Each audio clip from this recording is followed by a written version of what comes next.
On today's show, meet a very courageous woman who keeps risking her own life to shut down meth houses in her community. There is power in numbers, there is power in knowledge. That's how we come together. Also, a young woman who lost her mom at a very early age to cancer, but created a very exclusive club for other bereaved kids. We are about a broken spirit and building that spirit back up. And perhaps you know her best for her role as Flo in the movie Alice Doesn't Live Here Anymore, but 3-time Academy Award nominee Diane joins us. So go ahead and pour yourself another cup of coffee, put up your feet. I'm Naomi Judd, and it's a brand new morning. Every day's a new day.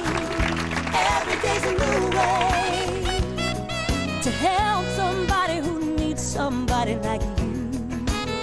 There's a power you can pass along to heal a heart and make it strong. There's hope with every dawn. Every day's a new day.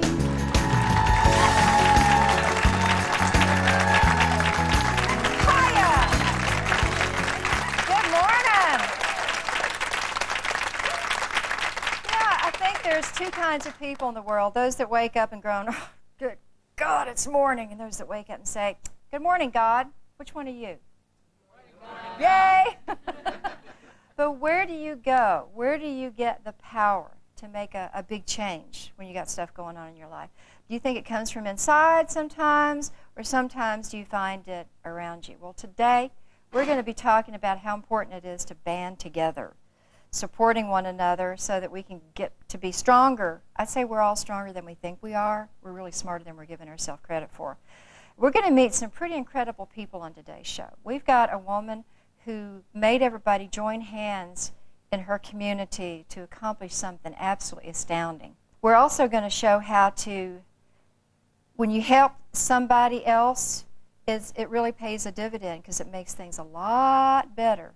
You know what I'm talking about. I see you all shaking your head. Yes, you had it happen to you. We've got some great guests who are living proof that you and I may not have it all together, but together we can have it all. Exactly. We've got Susan York. Oh, man, this woman's a pistol. I just met her in the hall. She's known the heartbreak of addiction in her own family, and she's determined not to let it happen to as many people as she can have. She started Meth Busters. It's an organization to break up meth in her own community. She was living in a really infested area at the time. Now, we're going to show you a tape. She's the one in the pink hat and pink boots. Don't let that fool you. Here's Susan in action. You got to check her out.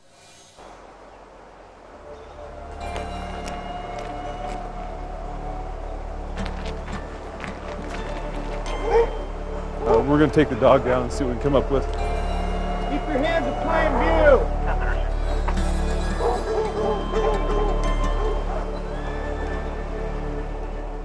Do we all know what methamphetamine is? Okay, it's a very powerful drug, highly addictive.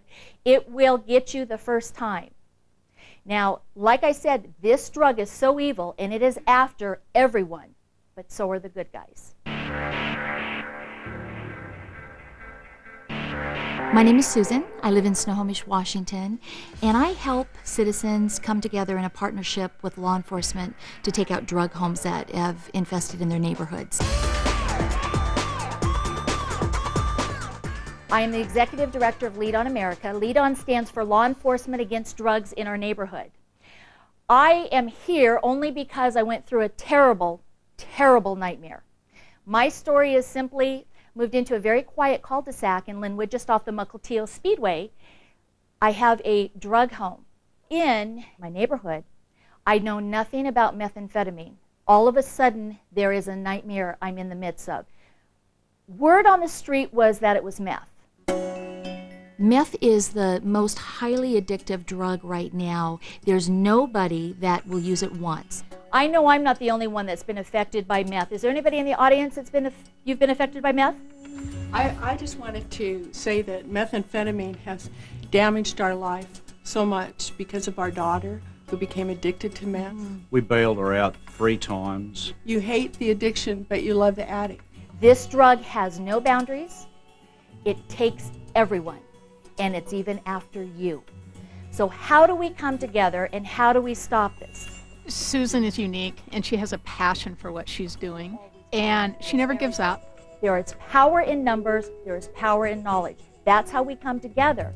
Susan's and Lead On has become a bridge of communication between our citizens who have a huge problem in their neighborhood and law enforcement who wants to solve the problem, but the communication just hadn't been there. Does it work? Oh yeah. We've only just begun.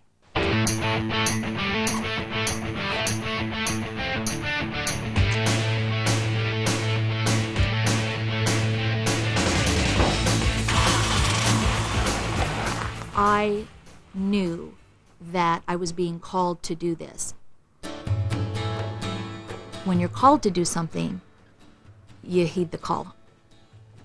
Operation Banjo, we're going after our #1 priority target. This is the 52603 Deep Woods Drive and Index. The type of operation day is planned arrests of multiple persons. Law enforcement gets intelligence, they get information, and they're able then to build a case, obtain search warrants based on what they're doing with their own job and the intelligence that they're getting from the neighborhoods. We're going to park at the intersection of South Riverside and Deep Woods and go in.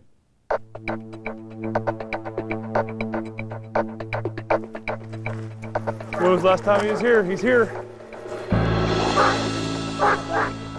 Keep your hands in plain view. Drop to your knees. Honey bear.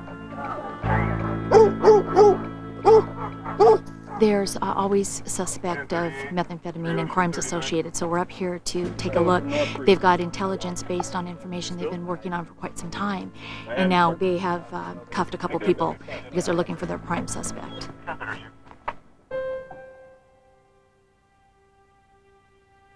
When we go out on a raid, I love seeing the bad guys be removed so that the community can come together and be safe. But at the same time, my heart breaks and aches for them.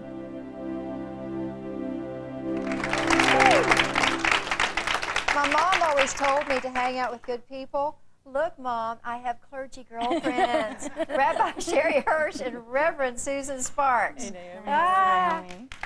Ain't nobody here but us chickens. It's my hen party. You know, they say the rooster does the crowing, but the hen lays the eggs. You're getting ready to lay an egg, too. I know I am. Very soon.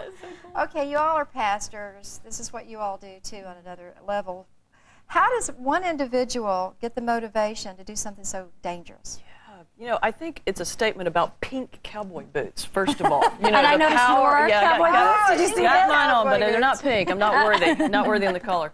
But you know, one thing that struck me is I think our greatest strength comes out of our place of greatest pain. And you hear what Susan talks about her family, losing her mother and all the things that happened to her family.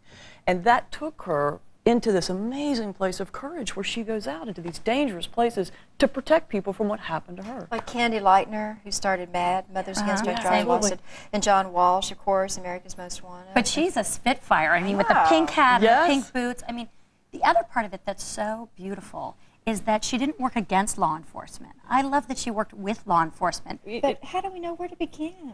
Well, that's the thing that I think is unbelievable. It's like, how do you start something like that? I asked her that in the hall because I just said, what? And she said she was a model before this. So you never know where your life, where it takes you and what happens. She really just took the reins and said, my community has to be different. Yeah. And she made it different herself. And she took the reins and she went right to the cause. And see, that's what I think is so important. We treat the symptoms all the time. We never go to the cause. And when you think about if you're injured, the EMT folks, they don't come and just dab the blood and go, whew, that's good. You know, they're going to take you to the hospital to stop the bleeding and treat the cause. But I'm so impressed also, meth is this terribly infectious, horrible disease that affects soccer moms and everyone.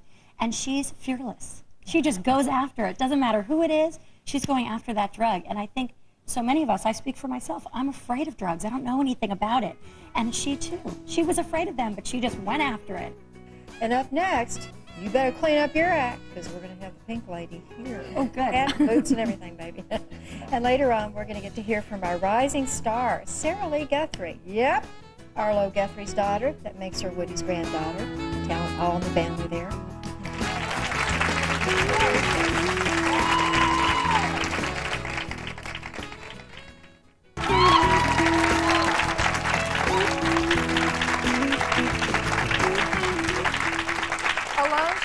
nothing. But now she has the power of the whole army. Joining us now is meth buster Susan York. Susan, Sparks just called you the Mary Kay of meth.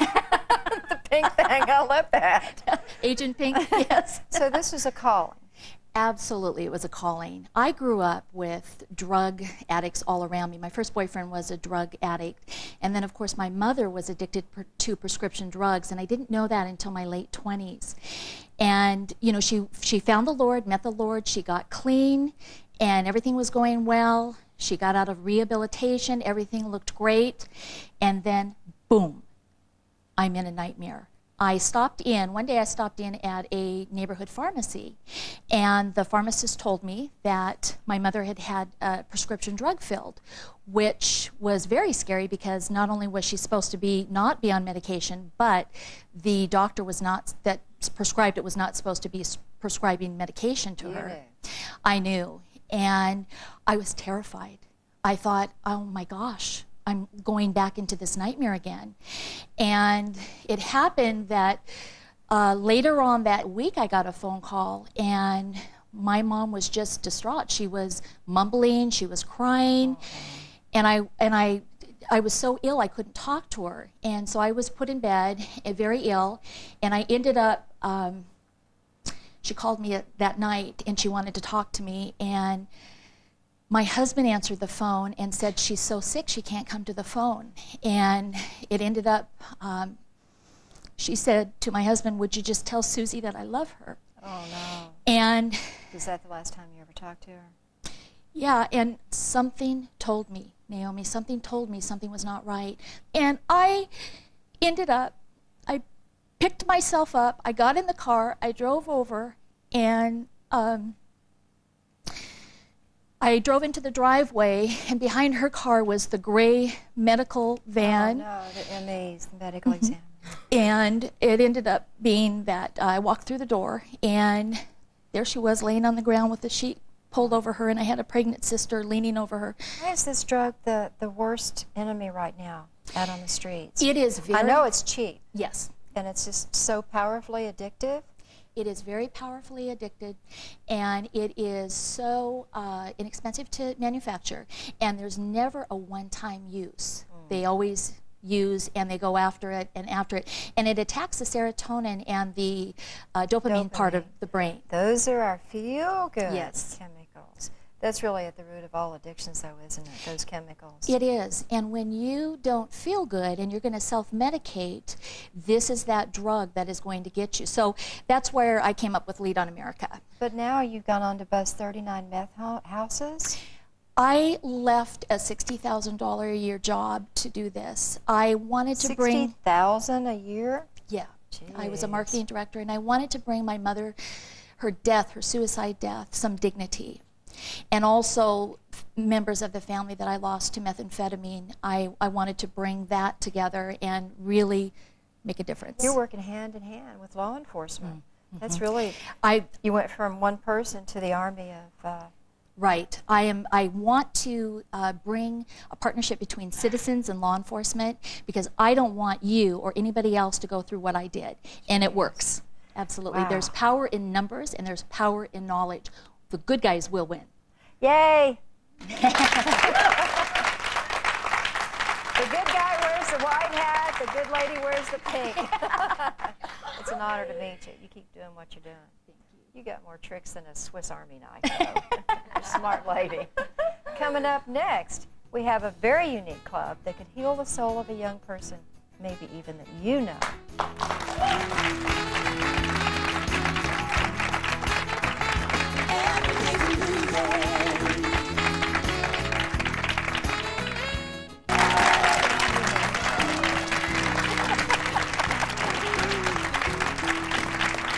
Saw how grown-ups can even benefit when they work together within a community setting. But you know, even a kid can find solace and strength in numbers. They need their peers.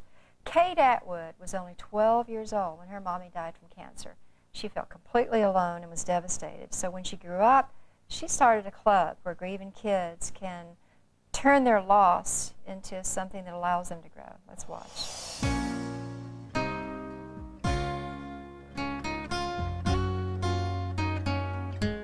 When a child faces the loss of a parent, they're really at a fork in the road. They can be a survivor or they can be a victim. We are about, again, taking a broken spirit and building that spirit back up. My name's Corey Grimm, and this is my first time at Kids Club. I come here just to hang out with some people my age and just hang out with people that understand what I'm going through about me losing my sister. Who's ever heard of spiders before? Most spiders do make webs, and we're going to make our own web. We're going to make a grief web. What Shammy is going to do is she's going to find someone in the circle to throw that yarn to. When the yarn comes to you, I want you to say your name and the reason you are here. My name is Marshall Mosier, and I'm here because my mom died about 2 years ago. I lost my father October 2005. He died of a heart attack, and I lost my brother in 2004. He died of cancer. I lost my sister Shauna. She's 15 about a month ago. She was like the best sister I could ever have. She was always there for me when my mom and my dad got a divorce, and everything just fell apart. But whenever I needed my sister, she came. And whenever I needed anybody to talk to, she came. Everyone in this circle shared what? Shares grief. Yes, very good. I want you guys to have a real awesome day today. Be gentle with each other and remember this connection, okay? Ready, all right, you guys can let go. You guys go have fun, okay? My mother was diagnosed with cancer when I was 6. It's a word beyond your vocabulary. You don't know how to spell it. You don't know how to digest it. She walked a great grief journey with such amazing grace and beauty and strength. She really didn't change her life after she was diagnosed from, again, losing her hair and not wearing a wig to coaching my basketball games, and she had oxygen. It was a very strong message of strength that she sent to my brother and I, that the cancer was not going to control her life. I think Kids Club is really kind of just a continuum of that legacy. Make sure you stop and get a lunch bag and also a drink. Remember, eat a good lunch, because that's our fuel for the day. I think what is unique about Kids Club is we've really built a culture that is uplifting, that is about the continuum and the celebration of life for a child that is facing an enormous change. Today is a day for our kids to get together out in the community, and we're going to be watching the Blue Angels and enjoying time spent together, and also remembering the angels that are in our life. And it kind of represents that these are airplanes that we always have people looking over us, and we always have people giving us care, and whether it's a buddy at Kids Club or a friend at Kids Club, we enjoy our time together. I was suddenly in a situation where I had a father and a brother and myself, and the emotional caregiver was gone. And by that I mean the person that gave me hugs. I was able to channel a lot of my grief through activity. I had found an outlet in working with kids. It was a bereavement camp, and I had never heard of anything like this before, where it brought together kids whose parent or sibling had passed away. Right when I got there, the camp director asked me to open camp with sharing my story, and it was the most liberating, just spiritual experience I've ever had in my life. The calling to do this work really just started to brew inside of me from that moment. I also felt very, very strongly about being at an age where I could truly connect with the kids. Well, I had to deal with grief, and I had to deal with sadness, and people around me, like at school and at home, always said, well, I understand what you're going through, but it didn't feel like that, whereas with Kids Club, there are people who actually have been through what I've been going through. The most powerful relationship that you can see form is the peer-to-peer. Those are the people that they're being vulnerable with and sharing with. We engage them in activity and really see, again, where all the hope and the opportunity lies ahead. we're sending a message of hope and energy and life. It's about being in the same boat, but all paddling forward. I think that's the duty of every adult that's walked a longer path in life than a child, is to always be building up faith in the future. And look at this. I know. How You many have to have people a is she helping? You have to have a safe place to mourn. And you know, what a gift that she's offered those children. But to I have think her that. mother's legacy and her mother's courage is living right in her. I mean, her mother is with her, and you can feel it because she talked about angels. She's an Definitely angel. there. That's who she is. It's such, you know, a power of community here. I mean, you look at this grief, especially when you have such an intimate loss of a family member like the that. most intimate. Yeah, you have to have permission to grieve. And you know what? That's not something we can always give ourselves. And they said peer-to-peer, when you're that age, it's all about your peers. That's right. And when you're 22, you can really speak to someone who's 17. I mean, 37, 45, what do we have to say to someone that's 15? And she really does speak to them. Good for her. Yeah, and I'm happy for her personally because, like you said, that is her legacy for her mom. Well, coming up, we've got an internationally acclaimed actress and author, Diane Ladd. So stay with us. This is cool stuff.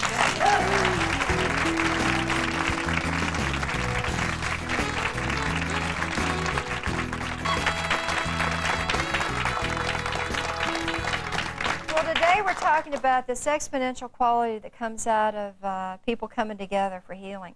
And my next guest knows the healing result of telling her story. You've seen her tell other people's stories. She's an Emmy Award nominee. She's an Oscar nominee, director, now the author of her very first book called Spiraling Through the School of Life. She does it all. She recently even started a movie with my daughter, Ashley, in Come Early Morning. Help me bring out the amazing Diane Ladd. Pretty and white. Thank you so much for being here. My privilege. Glad that you're with us. What a beautiful show you Well, have. thank you. Spiraling Through the School of Life. What a great title. Thank you, thank you. And you talk about healing. I What do. What is this? I wrote this kind on of spiraling. because actually this is how the book got inspired. To write the book. The book got inspired because of a previous tragedy, but to write the book, my father had passed away. And I was very distraught on this day, and I went alone to lay down on a beach and was asking the universe for answers. You know how we do. But when you ask hard enough, sometimes you get them. But you have to look twice with both eyes before you hear those answers. And I turned on the beach, and facing me right into my face, it wasn't this one, it was a nautilus. A nautilus has spirals on both sides, but I brought this. This is a conch. See the spiral on it? Yes. And all of energy is represented scientifically by a spiral. And the nautilus is the oldest living thing in the world. And so I brought that today to show the spiral to your audience, and I brought you a present. This is my first television show to promote my book, and I brought you a necklace of a spiral. I love that. I'm like you. I look for signs and symbols and archetypal language. Like when you lie down on the beach, I say, you'll see it when you believe it. That's it. I saw it, and I believed it. Well, you said that the motivation for writing the book was that you lost a child. I did. 18. And if I start to 18 talk months? about it, I'll cry just like that lady did. Because you know what? You never get over It's it. okay. It's okay to have emotion. My mother died 3 years ago, and my daughter and I will be talking about her, and all of a sudden, bango, we're both sobbing before we knew it. Bango? Bingo, bango, bongo. And of course, you're It means referring to the fast. very talented Laura Dern. I am my treasure. Which Laura's birth was a miracle. When Bruce Dern, my ex-husband, and I were married very young, and we had a beautiful baby daughter, and we lost her at 2 years old. And after her death, I desperately wanted a child back. All of me, every cell in my body was screaming, where's my child? Give me my child. And within 6 weeks, I actually got pregnant, as fate would have it. But it was, I said, you see, God taketh and he giveth back. Wasn't the end of the test. It was a tubular pregnancy, and I almost died, lost my life. and they took the right tube out and 5/8 of the left tube, which only left a little 3/8 of a tube in there. That is a miracle. They said, Diane, I'm Because you sorry. get pregnant in the fallopian tubes, by the way. They said, you'll never, ever have another Yeah. child. I'm sorry, it's impossible. They said, you will never have another child. And I said, I will. And I will. And for the next 2 years, I did not have that support group that we all need today. You did? There were no health food stores. There was nothing. No health doctors, no alternative modality great doctors like we have today.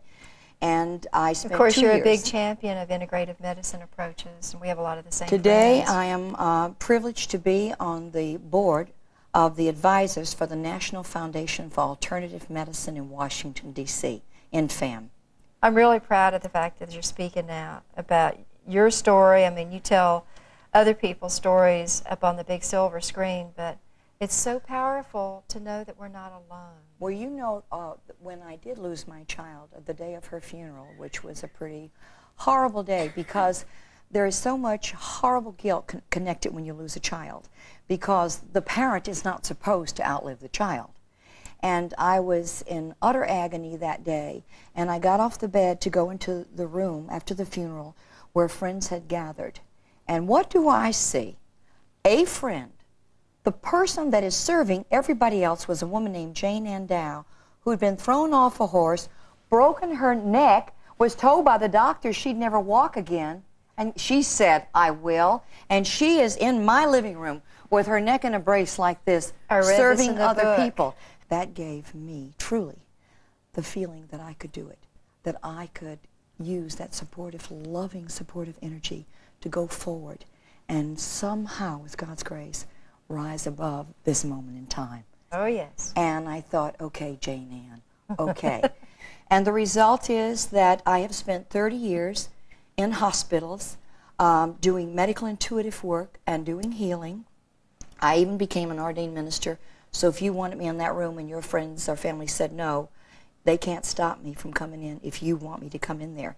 And I've been involved in many medical miracles, 3 of my own, which I share in my book, Spiraling, to inspire other people.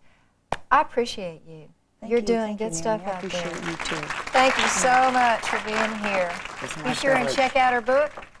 I love the title, Spiraling Through the School of Life. It just went in Woohoo. bookstores today, Good deal. and they're actually selling it on Amazon.com, wholesale practically. That's good. To promote it. It got 15 endorsements from Whoopi Goldberg and Della Reese and Helen Thomas Yeah, and you Marion got Williamson everybody back here. I and know. Dean Arnish. Thank you for this. And up next, we've got some more friends. We've got our Day One Diner Circle tackling the question, what are you going to do if somebody in your safe little environment, say somebody in your neighborhood or right down the street, is selling drugs? And then later on, we've got rising star Sarah Lee Guthrie and Johnny Irion right here in our studio to sing for us.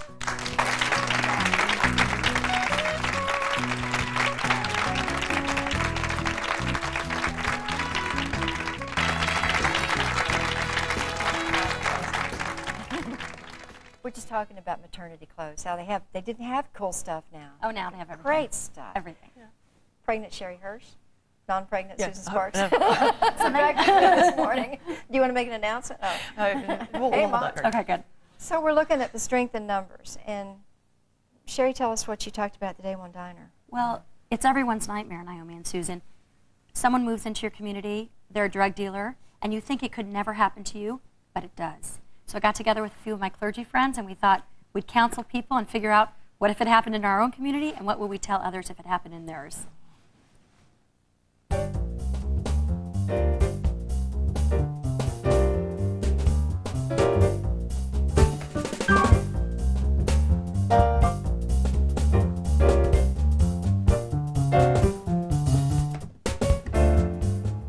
Here's a scenario. You have someone in your congregation maybe comes to you and says that I've got a neighbor who's selling drugs, and maybe they're kind of fearful of possible retribution. How do you approach that issue?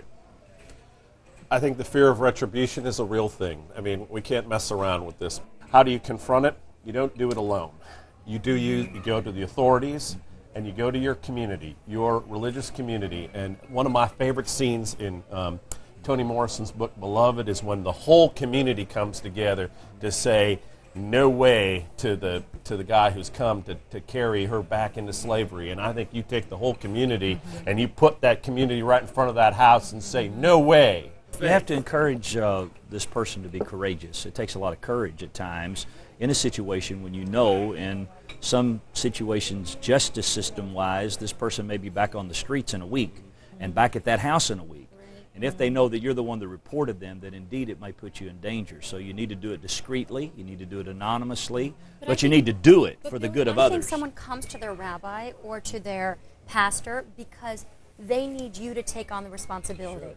They need you to be the reporter. And that's the way you've had. And I've had to do that in my congregation. I had someone who came to me saying that someone's selling drugs next door to me. I said, I will take the responsibility, because there were two methods that I knew how to, I knew what to do. One, I knew some people in the community that were very well connected in terms of who's selling and what they're doing, and also had a relationship with the police. So I said, I will take that responsibility. I will talk to the police. I will talk to the brothers in the neighborhood, and we will shut this thing down. And we ended up closing 2 crack houses in our neighborhood by buying those homes and just leveling them.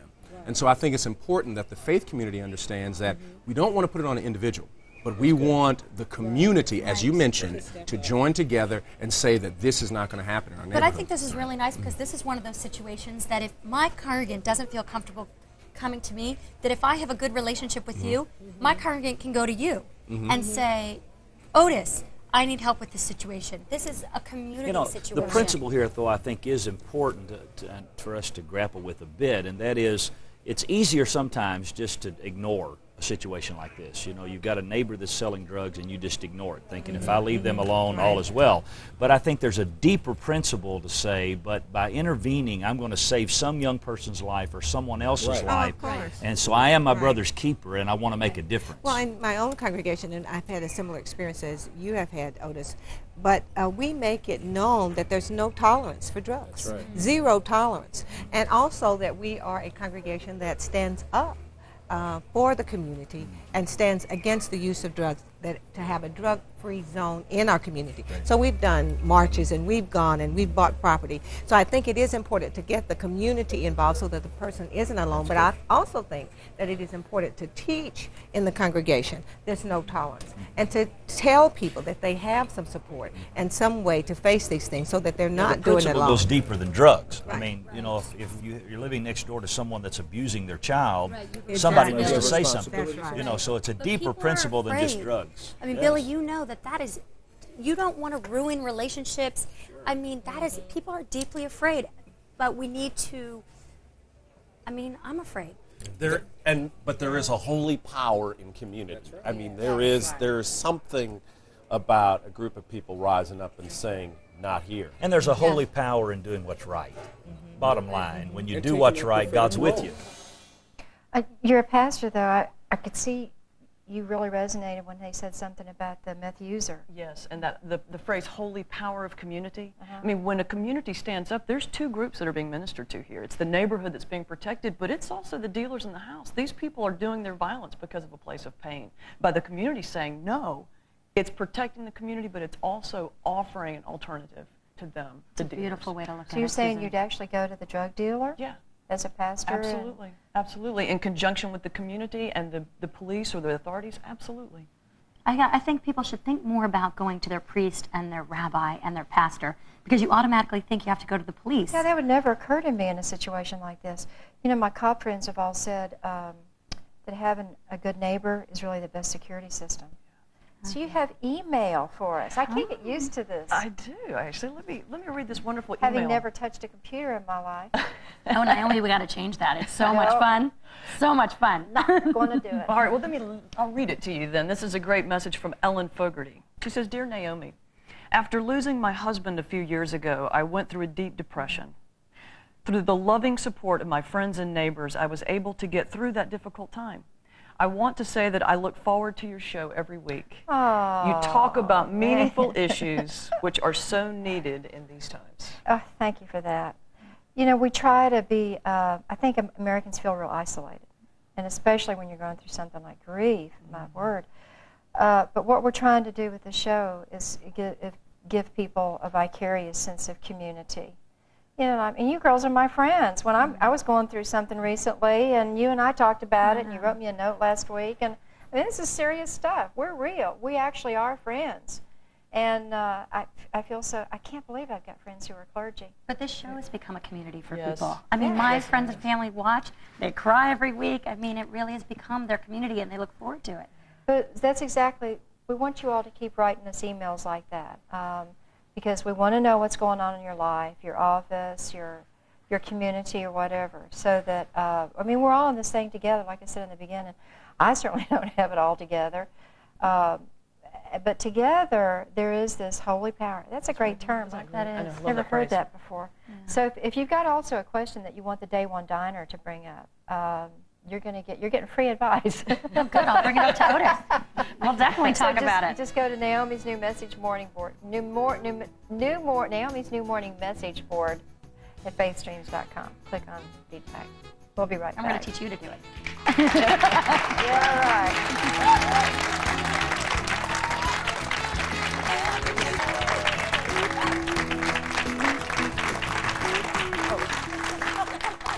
Welcome back. Today we've been talking about everything, anything and everything, but really about the strength that we find when we come together and feel known. I know the older I get, the more I long to feel known. And joining me now, helping me out, are my girlfriends.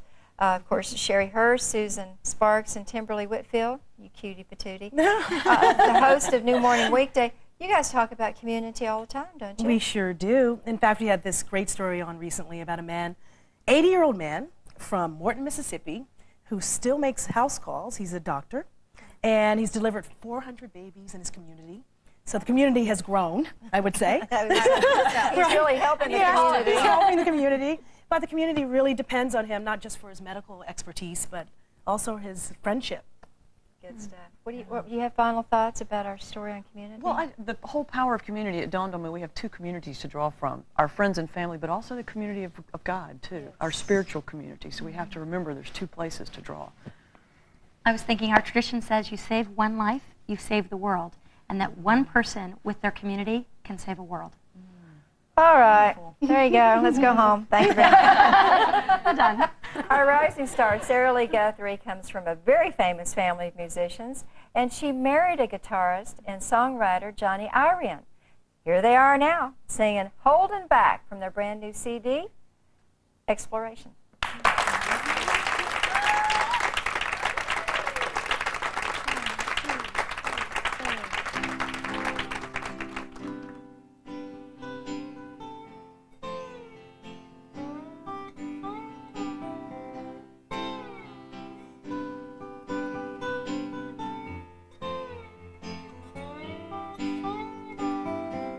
Baby, let me take you by the hand. You don't even have to understand. You're living a path to paradise. So don't think twice. You've got a gift to carry on. So just you smile and be strong. I know that sometimes it hurts a lot, but you're holding back what you've got. Holding back what you've got. Holding back what you've got. Holding back what you've got. It's not too late to turn around. Everybody here is sorrow bound. I think there's something that you forgot. You're holding back what you've got. Holding back what you've got. Holding back what you. Just remember the time will tell you everything will be just fine. Give and take, but take it easy. Everything will be just, everything will be just fine.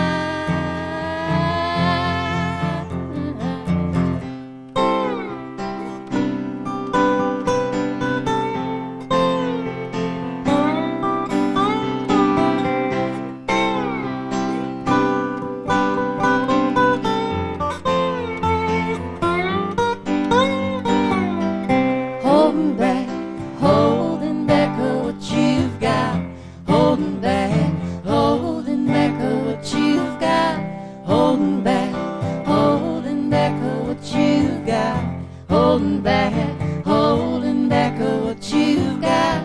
It's not too late to turn around, holding back what you've got. It's not too late to turn around, holding back what you've got.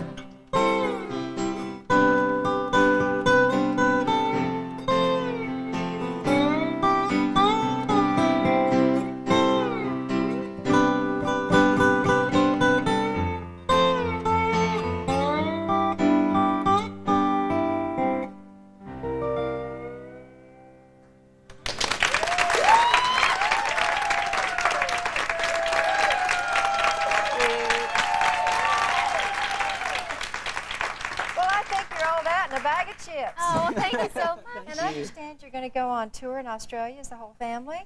We're going to do the Guthrie Family Legacy Tour. We actually It's in just the did. States. Yeah, it's mostly in the States. We just did Australia last month, Johnny and I. And so we're going to do the Guthrie Family Legacy Tour starting How many this buses summer. are we talking about? Oh my gosh. Well, actually, it's just one for the first part of it, and then we start adding when the kids get out of school and stuff like that. We'll start adding, you know. It's It's gonna going be to a be really neat. caravan. It's going to be really neat. It's my dad, it's my brother, my sisters are going to join us, and now we have kids, and so it's a family event. It's a family vacation. Yeah. You know, I was reading your bio, and I couldn't believe that your mom told you not to go to college. She told you to go on the road. Well, that's our in our first. family, that's acceptable, right? And it's true, yeah, it's totally true. I've never heard that before. I was rebelling. I was going to go to college, you know, so that didn't work out. We were in the hair and makeup trailer, and she was talking about her beautiful hair, and she said that she had straight hair until she was 15, and she shaved it off. And I said, what did your parents do when you came home with a shaved head? And you said? They weren't surprised. So this is not a normal family. Well, I think we've known that. No, I say normal is just a cycle on the washing machine, right? That's right. That's right. There you go. Thank you all for being part of our family Thank you today. so Appreciate much. you. And of course, thanks to Sherry and Timberly and Susan and all of our guests today for being with us. And we talked about community today, and I love to say that community means, as a songwriter, come in unity. We're not alike, we don't have the same problems, and we don't solve them the same way. But somehow we're just all better off when we look to others for help to get us through stuff. So come back and see me next Sunday here on Naomi's New Morning, because my mind is always open and my door is never closed. There is always, always room for you right here at my table.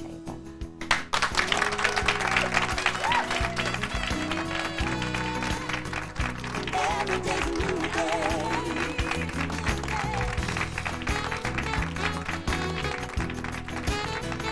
Every day's a new day. Every day's a new day. Every day's a new day. Every day's a new day.